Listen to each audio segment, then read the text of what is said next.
మహాగణాధిపతయే నమః. సదాశివసమారంభాం శంకరాచార్య మధ్యమాం అస్మదాచార్యపర్యంతాం వందే గురుపరంపరాం. శ్రీమాత్రే నమః. ప్రేక్షకులందరికీ స్వాగతం. మార్చ్ 2024 మాస ఫలితాలు. ద్వాదశ రాశుల వారికి నవగ్రహ సంచారాలను అనుసరించి శుభాశుభ ఫలితాలు ఏ విధంగా ఉంటాయి, అలాగే వీళ్ళు ఎటువంటి పరిహారాలు చేసుకోవాలి, లేదా ఎటువంటి స్తోత్రాలు నియమాలు పాటించాలి, అలాగే వీళ్ళు తీసుకోవాల్సిన జాగ్రత్తలు ఏమిటి, అలాగే వీళ్ళు ఏదైనా ఒక పనిని మొదలు పెట్టాలంటే వీళ్ళకి ఎటువంటి సమయం మంచిది, ఈ సమయం మంచిది అవునా కాదా, ఇలాంటి విషయాలన్నీ కూడా ఇప్పుడు మనం తెలుసుకుందాం. అలాంటి విషయాలు తెలుసుకునే ముందుగా గ్రహస్థితి కానీ ఈ మాసంలో చూసుకుంటే 15 తారీఖు నుండి, అంటే ఇక్కడ మనకి మార్చి 15న కుజుడు మకరం నుండి కుంభంలోకి ఆయన సంచారం చేయడం అనేది జరుగుతుంది. అలాగే 14వ తారీఖున రవి కూడా కుంభంలోంచి మీనంలోకి, అలాగే గురువు మేషంలోను, రాహు వచ్చి మీనంలోను, కేతువు కన్యలోను, బుధుడు 7వ తారీఖున మీనంలో ఉండి, అంటే అంతకు ముందర ఉన్న ఏదైతే బుధుడు ఉన్నాడో కుంభంలో ఉన్న బుధుడు 7వ తారీఖున మీనంలోకి వెళ్ళి అక్కడ నుండి 25 తారీఖు మార్చున ఆయన మేషంలోకి సంచారం చేయడం అనేది జరుగుతుంది. అలాగే శుక్రుడు కూడా మార్చి 7వ తారీఖున కుంభంలోను, తదనంతరం ఆయన అంటే ఇక్కడి నుంచి ఆయన కుంభంలోకి సంచారం చేయడం అనేది జరుగుతుంది.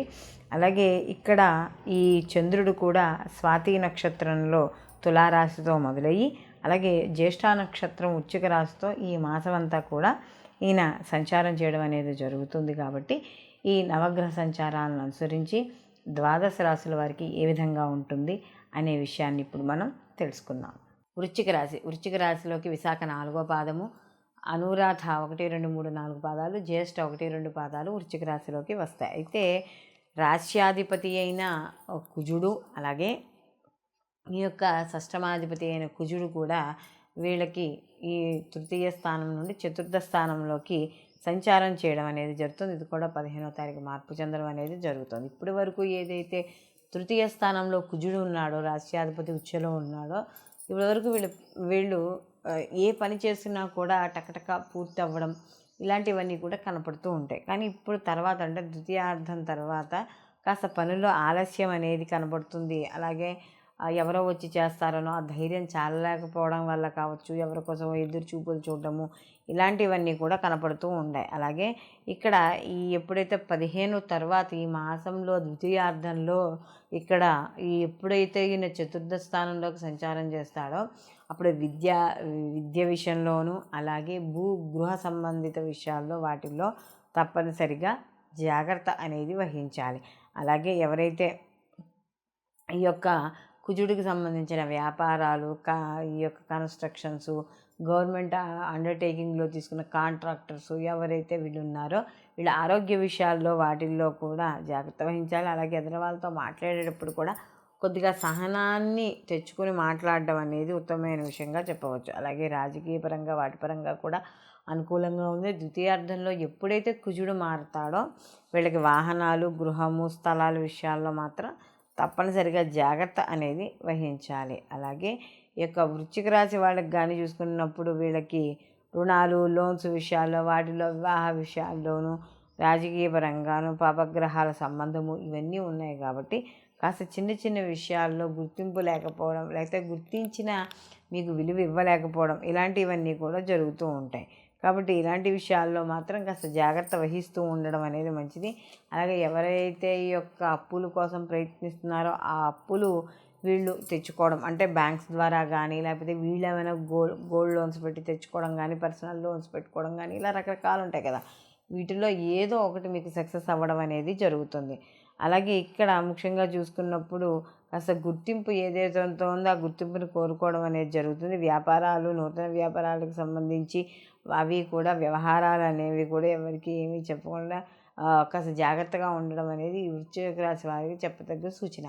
వీళ్ళు మరిన్ని మంచి ఫలితాలు పొందడానికి వీళ్ళు ప్రతి నిత్యము కూడా ఈ వృశ్చిక రాశి వాళ్ళు ఈ యొక్క మన సుబ్రహ్మణ్య కరావలంబ స్తోత్రం చదువుకుంటూ ఉండడం, అలాగే ప్రతి మంగళవారం నియమాలు పాటిస్తూ ఉండడము, వీళ్ళు ఏదైనా ఇలాంటి పరిహారాలు చేస్తూ ఉండడము లేదా వీళ్ళు ఈ యొక్క రవి శని కుజుల యొక్క విగ్రహాల దగ్గర దీపారాధన చేయడం, ఇలా చేయడం ద్వారా వీళ్ళకి మరిన్ని మంచి ఫలితాలు పొందడం అనేది జరుగుతుంది.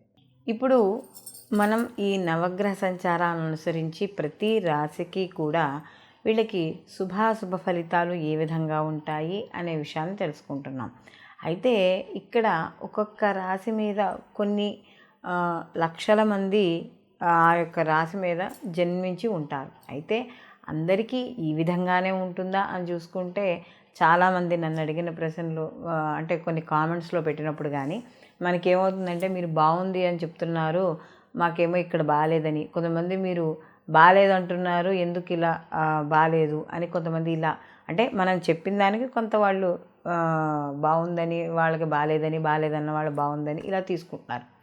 ఇక్కడ విషయం ఏంటంటే, గోచారంలో ఈ యొక్క స్థితి ఏదైతే ఉందో, గ్రహాల యొక్క స్థితి ఏదైతే ఉందో అది 30% మాత్రమే ఫలితాలను ఇవ్వడం అనేది జరుగుతుంది.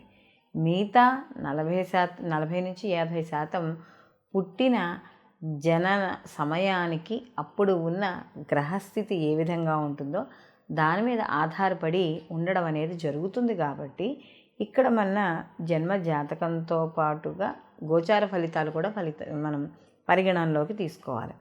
ఇక్కడ మనకి ఇంకొక విషయం ఏమిటంటే, మనం పుట్టిన సమయానికి గ్రహస్థితులు వాటి వీక్షణ ఎన్ని డిగ్రీల మీద ఉన్నాయి, శుభగ్రహ వీక్షణ ఉందా లేదా, జరుగుతున్న మహర్దశలు ఏమిటి, అంతర్దశలు ఏమిటి, ఇవన్నీ చూసుకుంటూ, అలాగే గోచారంలో కూడా మనకి ఒక్కొక్క గ్రహం మారుతున్నప్పుడు ప్రతి గ్రహము కూడా ఈ 12 రాశుల్ని చుట్టి వస్తుంది. మారుతున్నప్పుడు ఒక్కో గ్రహము ఆ సమయానికి శుభ ఫలితాలను ఇస్తుంటే ఇంకొక 2-3 గ్రహాలు కొంత అశుభ ఫలితాలను ఇస్తాయి. అప్పుడు మిక్స్ అయినప్పుడు ఏమవుతుందంటే శుభాశుభ ఫలితాలు అనేవి సమానంగా ఉండడం అనేది జరుగుతుంది. ఒక్కొక్కసారి గ్రహాల యొక్క అనుకూలత కూడా చాలా తక్కువగా ఉండడం అనేది జరుగుతుంది గోచారంలో.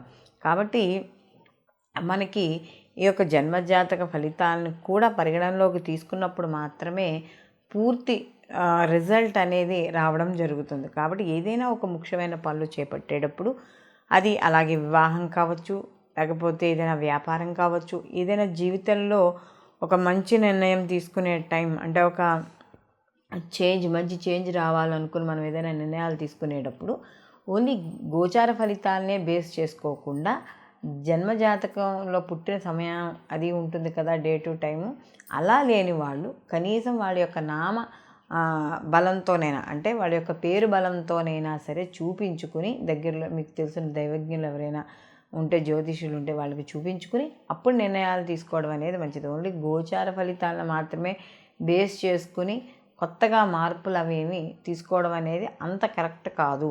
కాబట్టి దీంతోపాటు అవి కూడా చూసుకోవాలి. కాబట్టి దీనికి తగ్గ పరిహారాలు కూడా పాటించాలి. అవి పూజలు అవ్వచ్చు, హోమాలు అవ్వచ్చు, లేకపోతే మీరు చేసుకునే వ్యక్తిగతంగా మీకు చెప్పే ఏదైనా రెమెడీస్ కావచ్చు, ఏవైనా సరే కొంత దైవబలం ద్వారా కూడా ఈ మనకి జాతకంలో ఉండే వ్యతిరేకతలను కానీ, లేకపోతే మనకు ఉండే అప్పుడున్న పరిస్థితిగతుల వల్ల మనకు వచ్చే సమస్యల నుండి కానీ మనం బయటపడడం అనేది జరుగుతుంది.